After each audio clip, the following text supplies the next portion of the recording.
Hello students, जो बच्चे chemistry की तैयारी कर रहे हैं तो ये वीडियो उसके लिए बहुत ज्यादा इंपॉर्टेंट है, क्योंकि इस वीडियो के माध्यम से आप उपसह संयोजी यौगिकों के क्वेश्चन कैसे किए जाते हैं वो करना सीखेंगे।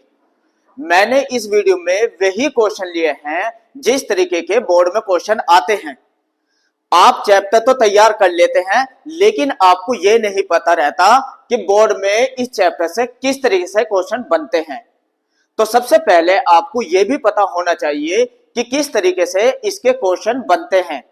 इस वीडियो के माध्यम से मैं आपको क्वेश्चन और उसके उत्तर बहुत इजी वे में करना सिखा दूंगा, और जब ये आप मेरी वीडियो देखेंगे तो आपके ये लेसन बहुत ज्यादा स्ट्रॉन्ग हो जाएगा। तो सबसे पहले आइए चलते हैं, देख लेते हैं कि इस लेसन से कौन कौन से क्वेश्चन आपसे पूछे जाते हैं और किस रूप में पूछे जाते हैं। सबसे पहले क्वेश्चनों को देखते हैं।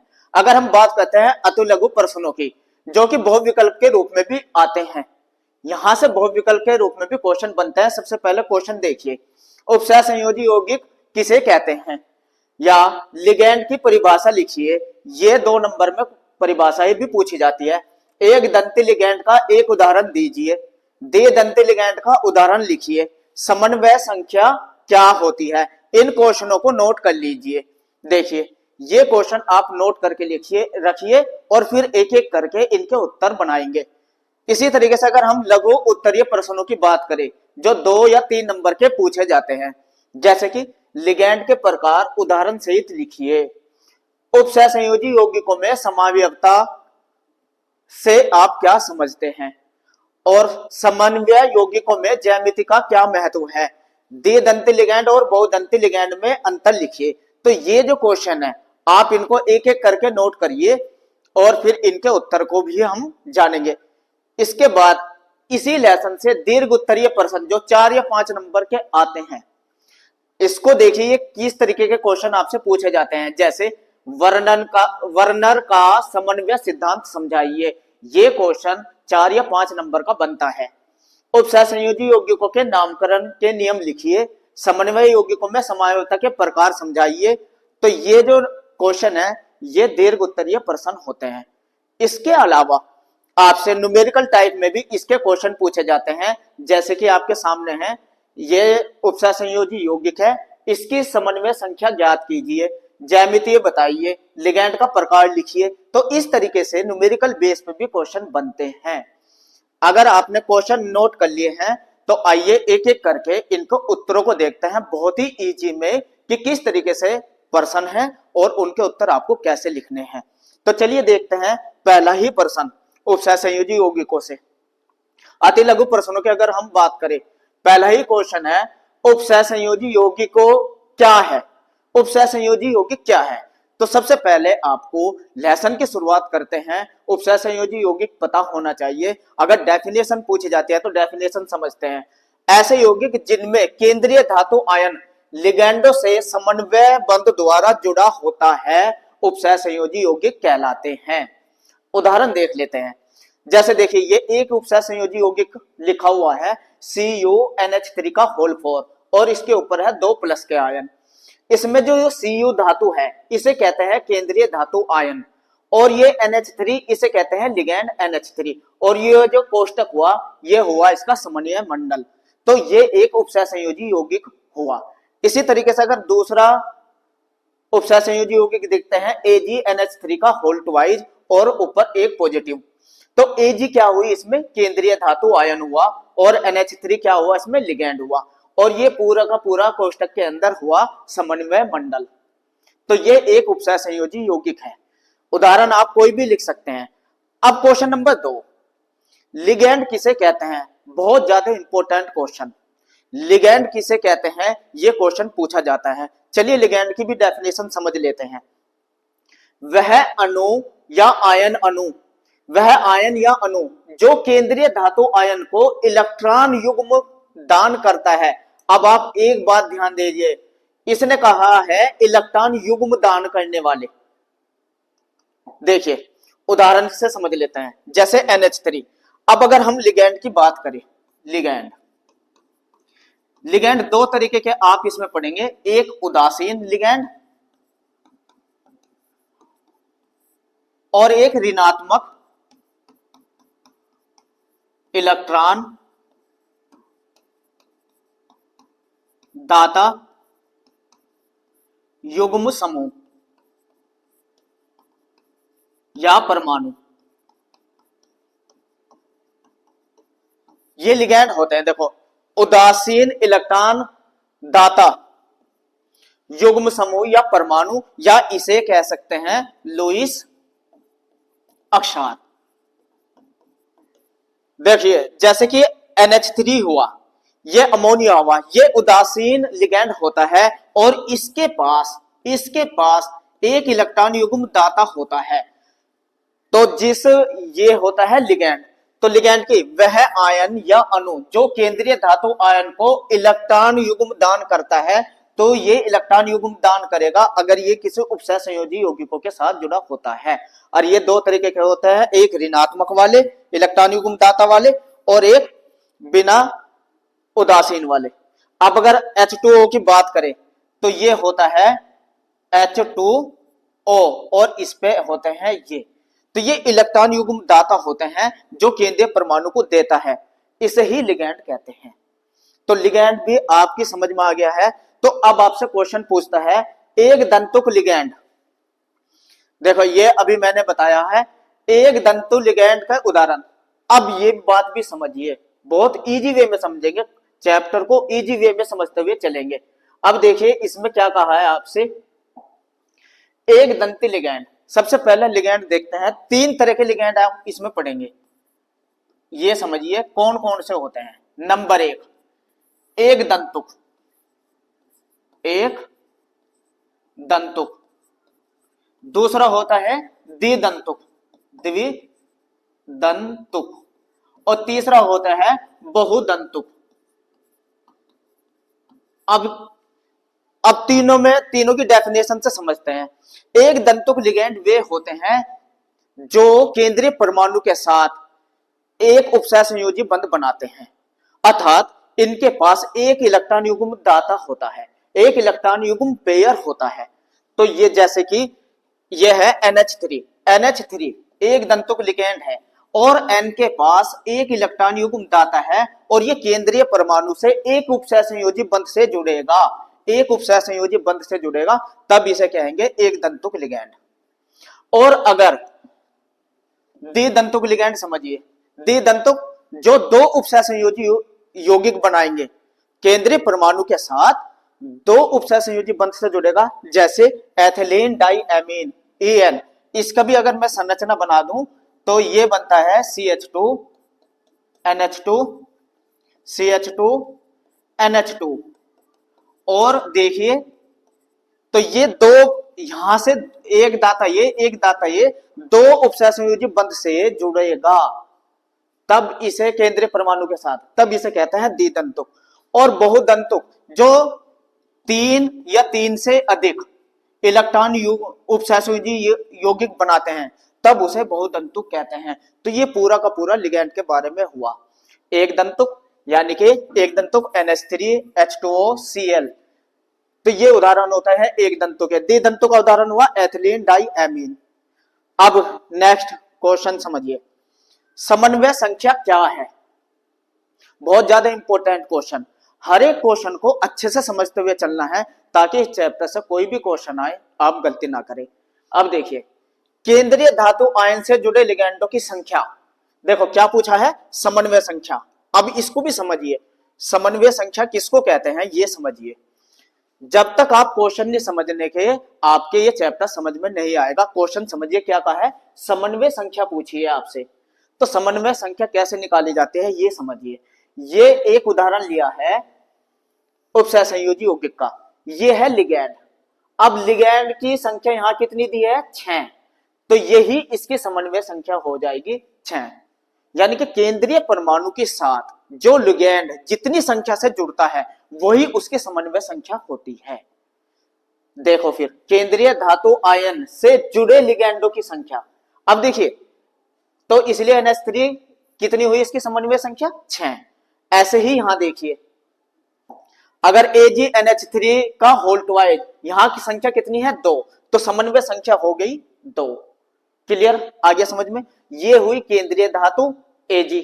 और NH3 जो अमोनिया है उसकी कितनी संख्या है, लिगैंड जो है ये 2, तो समन्वय संख्या हुई 2। तो अब आपकी समझ में आ गई समन्वय संख्या क्या होती है। फिर एक आध उदाहरण से और देख लेते हैं।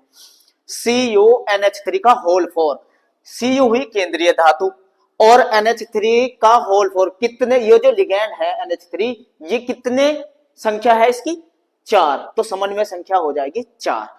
इस तरीके से आप लिगैंड भी समझ गए, समन्वय संख्या भी समझ गए। अब समझते हैं केंद्रीय धातु आयन।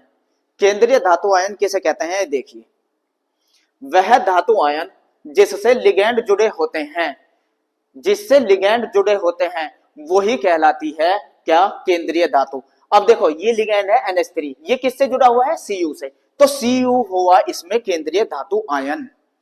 समझ में आ गया, लिगैंड जिसको भी उपसय संयोजी बंध से जुड़ेगा तो वही केंद्रीय धातु होती है। नेक्स्ट देख लो, NH3 हुआ लिगैंड और Cu हुआ इसमें केंद्रीय धातु। FeCN का होल 6, Fe क्या हुई, केंद्रीय धातु, और Cn क्या हुआ, लिगैंड, तो ये होता है केंद्रीय धातु। इसी तरीके से AgNH3 का होल 2, इसमें Ag क्या हुआ, केंद्रीय धातु हुआ। ये बहुत सारे उदाहरण दिए हैं। अब देखो फिर नेक्स्ट वही क्वेश्चन आ गया, CuNH3 का होल 4 की समन्वय संख्या। देखो लिगैंड की जो संख्या होती है वही समन्वय संख्या होती है 4। क्लियर, ये बहुविकल्प के रूप में भी आ सकता है। तो आप अगर केमिस्ट्री पढ़ रहे हैं तो एक भी क्वेश्चन इस चैप्टर से आपका छूटेगा नहीं, बस ध्यान से पढ़ते रहे। नेक्स्ट क्वेश्चन, इडेटा किस प्रकार का लिगैंड है। देखो इडेटा, अब लिगैंडों के प्रकार भी आपके पता हो, आप इसमें लिगैंडों के अगर संरचना की बात करें हम, देखो हर टॉपिक क्लियर आपकी समझ में आएगा, बस ध्यान से समझते रहे। इडेटा अगर किसी की समन्वय संख्या अगर वो 6 से जुड़ता है तो वो होती है षडदंती, यानी कि हेक्सा डेल्टा डेल्टा, और अगर होता है 4 तो ये हो सकती है चतुष्फलकीय, और अगर होती है 2 तो फिर ये होता है रेखीय। आगे आ जाएगा ये क्वेश्चन भी, आगे क्लियर करेंगे। तो क्वेश्चन ये पूछा था किस प्रकार का लिगैंड है, तो कैसा है, षडदंती, यानी कि अगर समन्वय संख्या 6 आती है। देखो कैसे, ये भी बताऊंगा मैं कैसे। ये तो आपको कोई भी क्वेश्चन रटने की जरूरत नहीं है, बस समझने की जरूरत है। ये यहां रटना पड़ रहा है आपको, लेकिन मैं समझाऊंगा, देखो कैसे, ये भी समझिए। ये देखें, ये है षडदंती लिगैंड इडेटा। अब देखो इसमें एक उपसय संयोजी बंध यहां से, एक ये 1 2 3 4 5 6, तो 6 उपसय संयोजी बंध से केंद्रीय परमाणु से जुड़ सकता है। तो कितने हुए, 6, और 6 जिसकी होती है वो होता है अष्टकफलकीय संरचना। तो यही पूछा था, जितने भी उपसय संयोजी या तो 4 से जुड़ सकता है या 2 से या 6 से, ये बात सभी याद रखना। 2 4 6, 6 वाला क्या कहलाता है, अष्टकफलकीय। तो ये होता है उदाहरण इडेटा का। इडेटा का कभी कभी पूरा नाम भी पूछ लेते हैं, देखो एथिलीन डाइएमीन टेट्रा एसिटिक अम्ल। याद रखने का ये, इसकी ट्रिक ये होती है, एथिलीन डाइएमीन टेट्रा एसिटिक अम्ल, ये होता है इडेटा। शॉर्टकट में इडेटा कहते हैं इसको। और मतलब दो तो NH एमीन पे होते हैं, एमीन से जुड़ता है 2 उपसय संयोजी बंध से, और 4 COOH एसिटिक एसिड ग्रुप। देखो ये रहा, 2 तो N वाले के साथ और 4 एसिटिक ग्रुप के साथ। तो ये हो गया इसका पूरा का पूरा। इडेटा के पास 6 डोनर साइट होते हैं, इसलिए इसकी संरचना कैसे होती है, अष्टकफलकीय। जिसकी 6 हो जाएगी वही अष्टकफलकीय हो जाएगा। देखो नाइट्रोजन, ऑक्सीजन, ये सभी एक ही केंद्रीय धातु आयन से 6 समन्वय बंध बनाते हैं।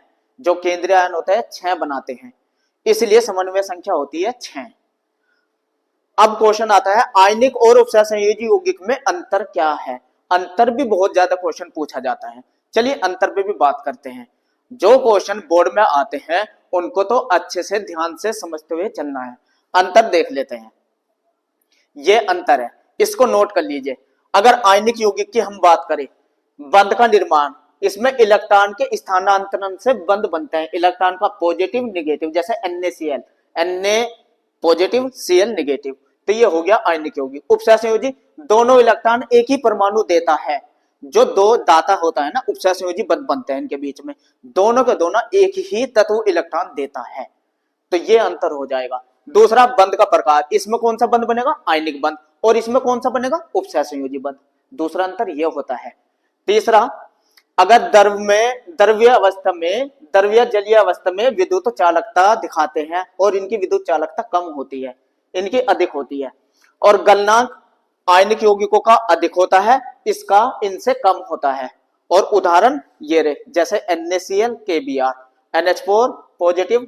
अगर ये क्वेश्चन आएगा तो 3 नंबर में आता है, और 3 नंबर में आप कोई से भी इसके 4 अंतर लिख सकते हैं। तो ये हुआ अंतर भी। अच्छे से तैयारी करते हुए चलेंगे। नेक्स्ट क्वेश्चन क्या है, उपसह संयोजी यौगिक रंगीन क्यों होते हैं। देखो अब ये भी समझिए, उपसह संयोजी यौगिक में जो केंद्रीय परमाणु होता है वो डी ब्लॉक का होता है, और डी ब्लॉक में अधिकांश जो ऑर्बिटल होते हैं वे अयुग्मित होते हैं। देखो समझो कैसे, अगर हम किसी भी डी ऑर्बिटल की बात करेंगे जो केंद्रीय परमाणु से जुड़ा है, तो उसमें जो डी ऑर्बिटल में होते हैं, डी 5 ऑर्बिटल होते हैं डी कोष में, और इलेक्ट्रॉन अधिकांश इसमें अयुग्मित इलेक्ट्रॉन होते हैं, यानी कि जोड़ा बहुत कम से बनता है, और इसी कारण डी डी संक्रमण के कारण ही क्या होते हैं, ये रंगीन हो जाते हैं। आगे इसका कारण समझ लेते हैं। समन्वय यौगिकों में केंद्रीय धातु आयन के डी ऑर्बिटल होते हैं, बिल्कुल ये रहे डी ऑर्बिटल। लिगैंड के पास आने पर ये डी ऑर्बिटल अलग अलग ऊर्जा स्तरों में विभाजित हो जाते हैं। अर्थात अगर ये 5 इलेक्ट्रॉन है तो जब ये किसी लिगैंड के पास जाते हैं तो ये इलेक्ट्रॉन कूदकर दूसरे उसमें चले जाते हैं। जैसे कि अगर ये किसी लिगैंड के पास जाएगा तो फिर ये यहाँ के ये जो इलेक्ट्रॉन है यहाँ से हट जाएगा, यहाँ से हट जाएगा, और ये जो इलेक्ट्रॉन आ जाएंगे यहाँ आ जाएंगे, यहाँ आ जाएंगे। तो ये क्या बना, ऊर्जा उस स्तर के खाली स्थान बन जाते हैं, और ये क्या हुआ, डी डी ऑर्बिटल, यानी कि डी डी। देखो यही कहा था, डी डी संक्रमण। समझ में आया। तो इसी के साथ जब प्रकाश पड़ता है तो इलेक्ट्रॉन कम ऊर्जा वाले डी ऑर्बिटल से अधिक ऊर्जा वाले डी ऑर्बिटल में चले जाते हैं, यानी कि पीछे से कम ऊर्जा वाले अधिक ऊर्जा वाले ऑर्बिटल में चले जाते हैं। ऐसे करने से होता क्या है, इस प्रक्रिया में कुछ तरंग दैर्ध्य का प्रकाश अवशोषित हो जाता है, बचा हुआ प्रकाश हमें रंग के रूप में दिखाई देता है। तो ये इसका उत्तर हुआ। लेकिन उत्तर आपको सिर्फ इतना लिखना है, ये तो सिर्फ एक समझाने के लिए, आपको पता तो हो ऐसा क्यों हो रहा है। पेपर में अगर आप लिखना चाहे तो लिख सकते हैं, नहीं तो यहां तक ही उत्तर आपका हो जाता है। क्लियर, ये तो आपको क्लियर किया है। उदाहरण भी इसका लिखे हैं, देखिए उदाहरण, अगर ये वाला रंग कैसा होता है, नीला। कभी कभी रंग भी पूछ लिया जाता है तत्वों के नाम देकर, तो इसका रंग होता है नीला, और इसका होता है पीला, इसका भी पीला होता है, और इसका होता है हरा। तो कुछ तत्वों के रंग भी पूछ लिए जाते हैं उपसह संयोजकों के, तो इनके तत्वों के नाम याद रखकर इनके रंग भी याद रखने हैं। नाम लिखना मैं आगे बताता हूं, अभी कैसे इनके नाम लिखे जाते हैं, नाम पे भी क्वेश्चन आते हैं। बिल्कुल चैप्टर अच्छे से क्लियर करूंगा, आप टेंशन ना ले। नेक्स्ट क्वेश्चन, लघु की बात करें, लिगैंड के प्रकार, ये मैंने बता दिया आपको। कितने प्रकार के लिगैंड होते हैं, 3 प्रकार के, एक दंती, द्विदंती और बहुदंती। एक दंती यानी कि एक उपसह संयोजी केंद्रीय परमाणु के साथ एक उपसह संयोजी यौगिक बनाता है, एक उपसह संयोजी बंध बनाता है एक, तो एक दंती। 2 बनाएगा द्विदंती, और 2 से ज्यादा बनाएगा, 6 बनाता है डेटा, तो बहुदंती। क्लियर। नेक्स्ट, समावयवता की बात करें, अगर उपसह संयोजी यौगिकों में समावयवता की बात करें और उदाहरण आपसे पूछे, तो समान आणविक सूत्र, समावयवता उसे कहते हैं जिनकी आणविक सूत्र तो समान होते हैं लेकिन संरचना अलग अलग होती है। तो आप यहां देखिए, इनका अगर आप अनुसूत्र लिखेंगे तो दोनों का सेम अनुसूत्र है, लेकिन संरचना अलग अलग है। यहाँ SO4 बाहर है, यहाँ SO4 अंदर है, दोनों का नाम अलग अलग है, लेकिन अनुसूत्र दोनों का सेम ही है। जितने S इसमें है उतने ही S इसमें है, जितने O उसमें है उतने ही O यहाँ है। तो अनुसूत्र समान, संरचना सूत्र अलग, तो समायोक्ता होती है। उदाहरण दे दीजिए। तो ये हुआ समायोक्ता का। द्विदंती व बहुदंती में अंतर। देखो कभी कभी 1 या 2 नंबर में ये क्वेश्चन पूछ लिया जाता है। तो द्विदंती 2 स्थान से जुड़ता है और बहुदंती कई स्थान से जुड़ सकता है। किससे जुड़ सकता है? केंद्रीय धातु से जुड़ सकता है। ठीक है। नेक्स्ट, चुंबकीय गुण का कारण अयुग्मित इलेक्ट्रॉनों की संख्या की उपस्थिति। देखो जो इतने भी उपसहसंयोजी यौगिक होते हैं, अभी मैंने बताया है डी ब्लॉक के तत्व होते हैं और डी ब्लॉक में अयुग्मित इलेक्ट्रॉनों की संख्या ज्यादा होती है। अभी जो मैंने संरचना बना के दिखाई ना अयुग्मित इलेक्ट्रॉन, उसके कारण ये क्या दिखाता है? चुंबकीय गुण दिखा देता है। ये आप याद रखना। अच्छा, समन्वय संख्या 6 की संरचना, फिर वही आ गया 6 अष्टफलकीय है। अगर 6 समन्वय है तो कौन सी संरचना होती है? अष्टफलकीय। चलो संरचना भी दिखा देता हूं एक बार। कभी भी संरचना पूछ ली जाती है तो देखिए संरचना कैसे होती है। ये रही केंद्रीय धातु आयनों की ज्यामितीय संरचना। अब एक ध्यान से समझ लीजिए, अगर समन्वय संख्या है 2 तो फिर वो होता है रेखीय। उसकी संरचना कैसी होती है? रेखीय। अगर संख्या होती है समन्वय 4, यानी कि लिगैंड जो है 4 संख्या से जुड़ा हुआ है केंद्रीय परमाणु से, तब उसकी संरचना हो सकती है चतुष्फलकीय या वर्ग सम्मितीय। और अगर होती है 6 तो फिर उसकी संरचना होती है अष्टफलकीय। तो ये 3 तरह के हो सकता है, 2, 4, 6। तो आपको सूत्र में देख के बता देना है कि उसकी संरचना कैसे है। आगे बता दूंगा मैं, ये भी बता दूंगा, बस ये तो पता हो समन्वय संख्या 2 है तो संरचना रेखीय, 4 है तो चतुष्फलकीय वर्ग सम्मितीय, अगर 6 है तो अष्टफलकीय। ठीक है।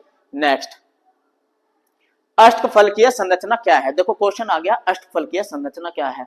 जब समन्वय संख्या होती है 6 तो 6 लिगैंड केंद्रीय धातु आयन के चारों ओर अष्टफलकीय ऑक्टाहेड्रेट व्यवस्था में जुड़े होते हैं। देखो कैसे, आइए मैं संरचना भी बना के दिखा दूं। अष्टफलकीय संरचना देखो ये होती है अष्टफलकीय। ये केंद्रीय परमाणु हुआ, ये केंद्रीय परमाणु हुआ, तो एक संरचना यहां, एक संरचना यहां, एक संरचना यहां, एक संरचना यहां, एक यहां, एक यहां, ऐसे जुड़ी रहती है, ऐसे जुड़ी रहती है। तो ये हो गई इसकी अष्टफलकीय संरचना। ये इस तरीके से अष्टफलकीय संरचना आ जाती है। तो ये होती है अष्टफलकीय। दीर्घ उत्तरों की बात करेंगे। देखो लॉन्ग क्वेश्चन अगर अति लघु क्वेश्चन बने तो यहीं से ही बनेंगे। अब दीर्घ की बात करते हैं। वर्नल का सिद्धांत बहुत ज्यादा इंपॉर्टेंट है, इसे समझते हुए चले। ये क्वेश्चन लगातार बोर्ड में आता रहता है, इसको समझिए। वर्नल के सिद्धांत के मुख्य बिंदु क्या बताया था वर्नल ने, ये समझिए। तो ध्यान से समझेंगे। नंबर 1, इसने बताई थी कि जो उपसह संयोजी यौगिक होते हैं 2 प्रकार की संयोजकता भी दिखाते हैं। नंबर 1 कौन सी? प्राथमिक संयोजकता। और नंबर 2 द्वितीयक संयोजकता। अब प्राथमिक कौन सी होती है? एक उपसह संयोजी बंध के अंदर प्राथमिक संयोजकता कौन सी होती है? सबसे पहले ये समझिए, आयनीकरण योग्य होती है और यह ऋण आयनों द्वारा संतुष्ट होती है। उदाहरण Cl-SO4। जो भी उपसह संयोजी यौगिक में ऋणात्मक वाली संयोजकता होती है वो ही प्राथमिक संयोजकता होती है। एक उदाहरण से अभी समझाता हूं। तो अब चलो समझाई दो पहले। अगर ये तत्व मैंने लिख दिया Cu और NH3 का होल ट्वाइस और SO4, तो देखो ये SO4 जो हुआ ये इसकी क्या हुई? प्राथमिक संयोजकता हुई। SO4 पे यहां जितने भी दो माइनस आएंगे तो इसकी कितनी हो जाएगी? -2। क्लियर। और इसकी द्वितीयक समझ लीजिए, जो लिगैंडों की संख्या होती है ये लिगैंड की संख्या कितनी है? 2। ये होती है इसकी द्वितीयक। देखो आयनीकरण योग्य नहीं होती, आयनीकरण योग्य नहीं होती और यह लिगैंडों द्वारा संतुष्ट होती है, यानी कि जितनी समन्वय संख्या वो उसकी द्वितीयक। तो 2 तरह की संयोजकता बताई है वर्नर ने। प्राथमिक जो ऋणायन वाली होती है, यानी कि आयनों में अपघटित होती है। दूसरी वे जो लिगैंडों की संख्या होती है। ठीक है। देखो नंबर दूसरा सिद्धांत क्या बताया? द्वितीय संयोजकता की निश्चित संख्या होती है। जो द्वितीय संयोजकता होती है वो निश्चित 2 हो सकती है, 4 हो सकती है, 6 हो सकती है। तो ये संख्या कितनी होती है? निश्चित होती है। प्रत्येक धातु आयन की द्वितीयक संयोजकता निश्चित होती है। यही यौगिकों की संरचना तय करती है। और संरचना भी कौन बनाती है, ये क्वेश्चन बहुत ज्यादा इंपॉर्टेंट है। दो तरह की संयोजकता बताई, प्राथमिक द्वितीय। द्वितीय वाली संरचना तय कर देती है उपसय संयोजकों की कि ये अष्टफलकीय है या रेखीय है। तो ये तय करती है, देखो 6 है तो अष्टफलकीय, 4 है तो चतुष्फलकीय या वर्गीय, 2 है तो रेखीय। समन्वय संख्या पर डिपेंड करती है। तीसरा वर्णन का सिद्धांत, लिगैंड सीधे धातु आयन से जुड़े होते हैं। देखो जब भी उपसय संयोजी यौगिक आप लिखोगे तो जो लिगैंड होते हैं वो उपसय संयोजी बंध के द्वारा केंद्रीय धातु से जुड़ते हैं। तो यही बात इसमें बताई है। नंबर 4 वर्णन का सिद्धांत में समन्वय यौगिकों की समन्वयता। वर्णन ने यह भी बताया है कि इसके सिद्धांत के द्वारा ज्यामिति और प्रकाशिक समन्वयता समझाई जा सकती है। तो ये हुआ वर्णन का सिद्धांत। एक उदाहरण देख लेते हैं। ये कोई तत्व है, अगर प्राथमिक, इस उदाहरण में देखिए, इसमें आपसे पूछे प्राथमिक संयोजकता कितनी है, तो देखिए Cl के कितने हैं यहाँ 3, तो प्राथमिक संयोजकता हो गई 3। ये बाहर वाली जो भी कोष्टक से बाहर रहेगी, समन्वय बंडल से बाहर रहेगी इधर की साइड, वही उसकी क्या कहलाएगी, प्राथमिक संयोजकता 3 हो गई। और ये आयनित होती है, जब ये टूटेगी तो देखो 3Cl माइनस आ गया, आयनित हो गई। और जो लिगैंड की संख्या होती है जैसे ये 6, तो वो उसकी होती है द्वितीयक संयोजकता, देखो 6। और ये समन्वय मंडल के अंदर बंद होती है। और संरचना कैसे हो जाएगी, 6 है तो अष्टफलकीय। इस तरीके से यहां से क्वेश्चन कुछ भी पूछा जा सकता है। यह हुआ वर्णन का पूरा सिद्धांत। नेक्स्ट, नामकरण के नियम भी समझ लीजिए। यहां से भी क्वेश्चन बहुत ज्यादा आते हैं। अगर आपसे किसी उपसय संयोजी यौगिक का नाम पूछे तो उसको समझिए। सबसे पहले आपको लिखना है लिगैंड का नाम, उसके बाद लिखना है धातु का नाम, और फिर लिख देना है रिनाइन में धातु के अंत में एट लगाकर नाम लिख देना है। चलिए नाम की प्रैक्टिस कर लेते हैं, क्वेश्चन आता है। सबसे पहले अगर ये तत्व है, देखो सबसे पहले लिखना है आपका लिगैंड का नाम। और देखो क्या इस तरीके से लिखे जाते हैं, ये समझिए लिगैंड के नाम। यहां देखिए, यहां दिया है 6, तो सबसे पहले 6 को कहते हैं हेक्सा, ये आ गया हेक्सा, क्लियर। और ये NH3 को कहते हैं एमीन, एमीन, तो लिगैंड का नाम आ गया। फिर आपको लिखना है किसका नाम, केंद्रीय धातु का, CO को क्या कहते हैं, कोबाल्ट।